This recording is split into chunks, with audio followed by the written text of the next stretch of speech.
Hello students, welcome to this lecture. In this lecture, we are going to see about issues in hardware software co-design. So why we need this hardware software co-design in the sense that in the previous class we have discussed about the uh, different phases of the EDLC, that is the embedded development life cycle. In that we have seen some of the phases where the analysis and design has been done. So while doing the analysis and design, the engineers have to choose between what are all the components that are to be designed with hardware and what are all the uh, components that are to be defined with software. So that decision will be somewhat tricky, and there may be some trade-offs between the choosing components of the hardware and software. So we will be seeing what are all the issues in this particular lecture. So what does it mean by co-design? In the sense that the meeting of the system level objectives by exploiting the trade-offs between the hardware and software in a system through their concurrent design. So while we are doing the concurrent design, we need to exploit that what are all the trade-offs between uh, choosing a component as a hardware or as a software. So in order to exploiting and in order to meeting the system level objectives, so that we will be having a return of investment, the high return of investment in a particular embedded software or hardware design. So since that is going to be the goal and that is going to be the way, then we need to go for the concurrent and the integrated designs. Concurrent design means the hardware and software developed at the same time on parallel paths. So we will be developing the hardware and software in parallel. And if it is going to be integrated, then it should be an interaction. There should be an interaction between hardware and software developments to produce the designs that meet the performance criteria and the functional specifications that are done in the um, conceptualization phase. So that have to be met over the co-design that will be done by the uh, embedded engineers. So what is the motivation behind the co-design means? Since the development of the technologies like instruction set processors, that are the ISP cores that are being designed uh, in the course of 1980s 1990s, the DSP cores, microcontroller cores, and the ARM cores are making the usage of the processor that is to be very complicated and the complex designs, so that the uh, the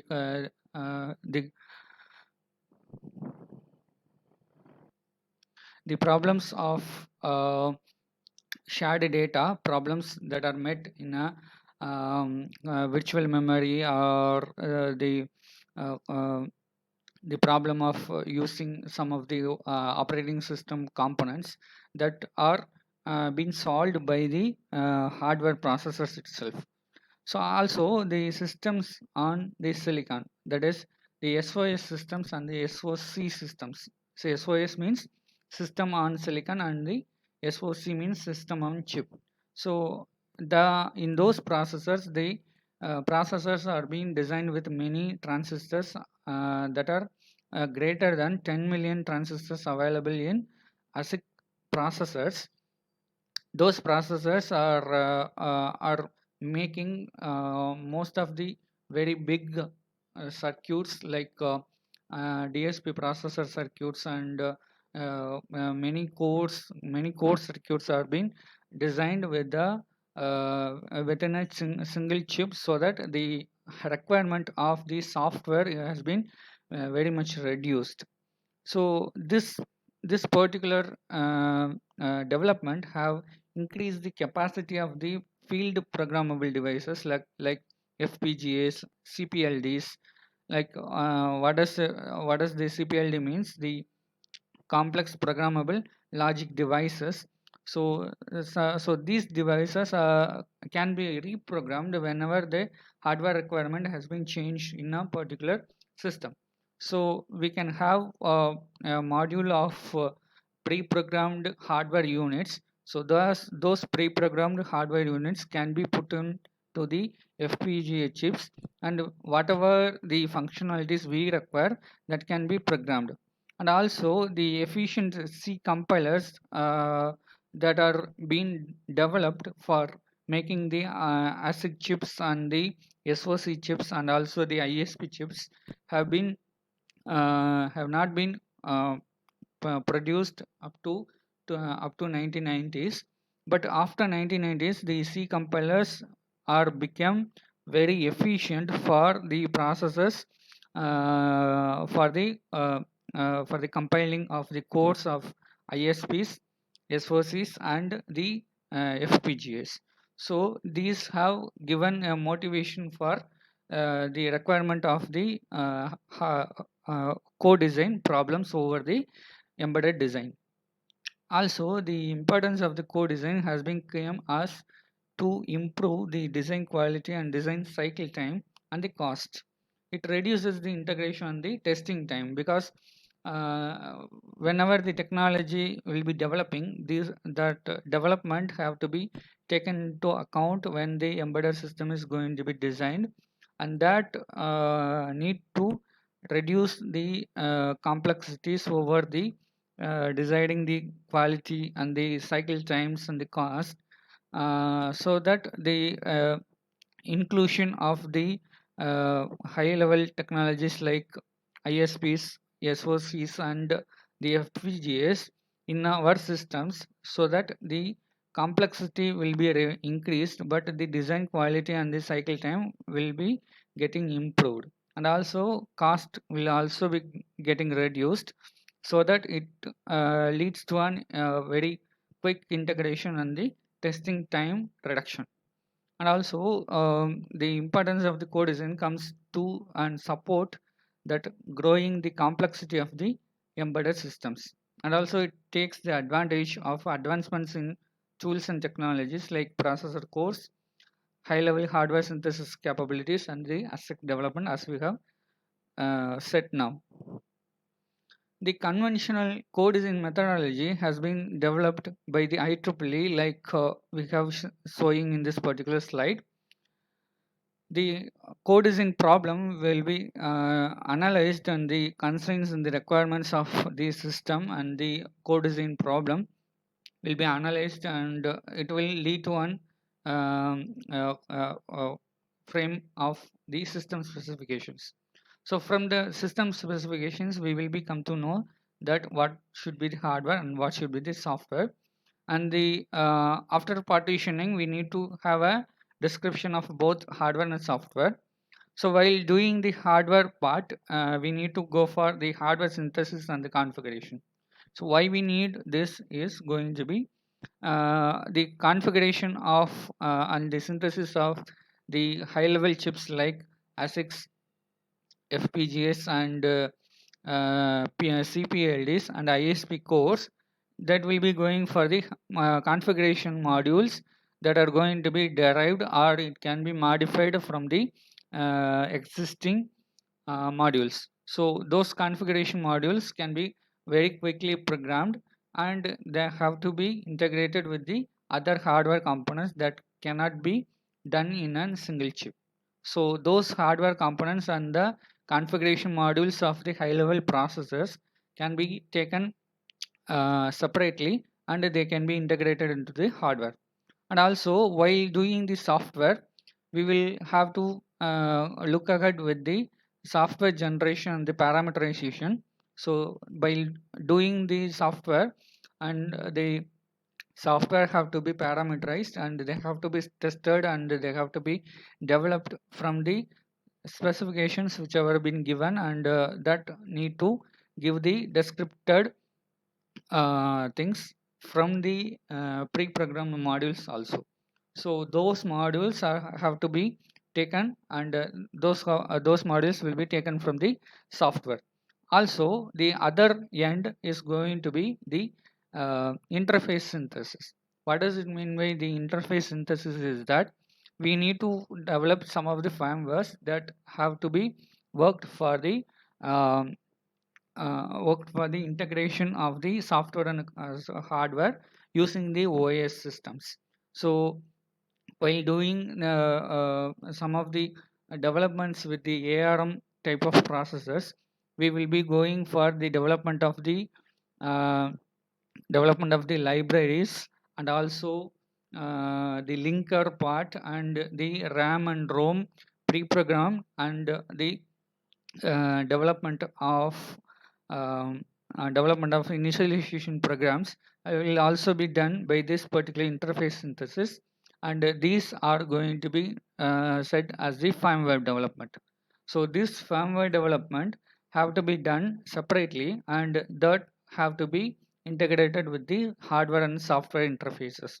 So after getting the configuration modules and the hardware parts to be uh, to be designed, and the software modules that are to be designed, and the firmware parts that are to be designed, they have to be integrated, and they have to be simulated as the core simulation, and afterwards we will be doing the integrated simulation, and there will be some system level evaluation also, and the design verification steps will also be followed. So this will be another IEEE recommended design process, where here the hardware software core design will be done by the integration of the various steps in the hardware and the software developments. So we will be designing the system concepts, and the hardware software requirement analysis will be done, and the hardware development will be done in the separate part, and the software development will be done in the separate part. But here the integration of the system development have to be done as this particular design process requires. So now the preliminary design over the hardware and software parts will be done, and afterwards the detailed design that we have seen in the design process of the embedded development. So after that we will be fabricating the hardware parts, and also the coding and the unit testing and the integration testing over the software parts. So while doing these two, we need to integrate them with an goal that what part of the components have to be done in a hardware in order to have the smooth run and the profit oriented design of the particular system. So that type of trade-offs will be done over this particular time, and the fabrication steps will be modified accordingly, and also the coding will also be um, uh, modified accordingly. So after that the testing will be done on the software part. After that the hardware oriented the integration testing will be done, and the software oriented integration testing will be done, and after they will be integrated as a system, and there will be testing and evaluation. So here comes the components of the code design problems. First one is going to be the designing of the specification of the system, because at first we will be coming to know that what should be the specification of this system, but that decision, the first ever decision cannot be hold good while designing the particular things, because while we are going for the designing, the most practical difficulties that will be coming while designing and the fabrication of the hardware and the software parts. So while giving the specifications, we need to consider those type of problems. And the hardware software partitioning is going to be the next problem. It will be giving the architectural assumptions that what are the type of the processors, the interface style between the hardware and software, and etc. And partitioning objectives will also be a big problem, that we need to have a maximized speed up of the hardware and software parts, and the latency requirements have to be very less whenever we are designing any system. And also the minimization of the size and the cost have to be taken care. So while partitioning this particular any embedded system into a hardware and software, we need to go for the objectives have to be framed as accordingly our system requires. So this particular thing will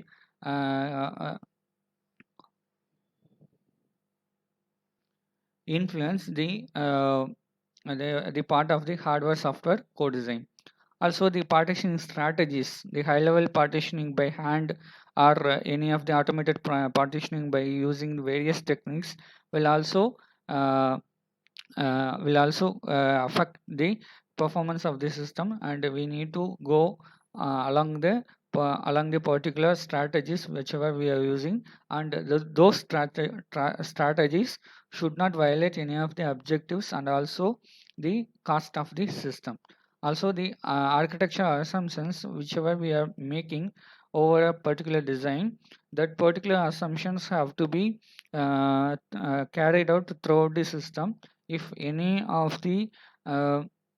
of the assumptions will be getting some uh, good designs, then we need to change the old design while doing the partitioning of the system. Also, the scheduling is going to be a major problem in co-design. The operation scheduling that have to be done in an hardware will be scheduled during the particular design of the hardware. So while doing the operation scheduling, we need to go for what is the specification and the what are all the types of interfaces that will be used in a processor, what are all the outcomes of that particular processor, and what are all the outcomes of the uh, components and the system level, and we need to schedule what are all the things have to be done after which the system have to be uh, carried system design have to be carried very carefully. So this type of scheduling will make some problems also, and we will focus on the uh, uh, we'll focus on the solutions in the next slide. And the instruction scheduling in the compilers will also be making a problem making affection in the system design also. So the instruction scheduling will be done by using the compilers, and the instructions have to be scheduled accordingly, and they have to be compiled and they have to be linked with the libraries whichever it is being used. So the instruction scheduling have to be done, and that should not violate any of the shared data problems and the um, data redundancy problem. So that scheduling and the compiling according to the hardware requirements also that we need to be done, and they have to be focused while scheduling. And the process scheduling will also be done using the uh, using the integration of the hardware and software designs. And while doing those designs, it have to be done with the testing of the whatever the process or the components or the assembled components have to be tested, and that scheduling have to give in the compiled system also, and it should schedule the operating system by the proper process scheduling. And the modeling of the hardware software system during the design process will also be a problem in a hardware software co-design. And what are the techniques that will be supporting the complexity management will be given here. While designing the hardware software, The partitioning of the hardware software should be delayed as many decisions as possible. So postponing so many decisions while making the design and choosing the proper design by brainstorming between the different types of design sets. We need to go for the optimal design set, and the abstraction and the decomposition techniques should be used, and incremental development like growing softwares and the requirement of the top-down design have to be done, and using these developments the hardware software co-design can be done very quickly and efficiently. And the description usage of the description language and simulations standard systems will also help while designing the hardware software parts, and we can make the partitioning as efficient as possible. Thank you.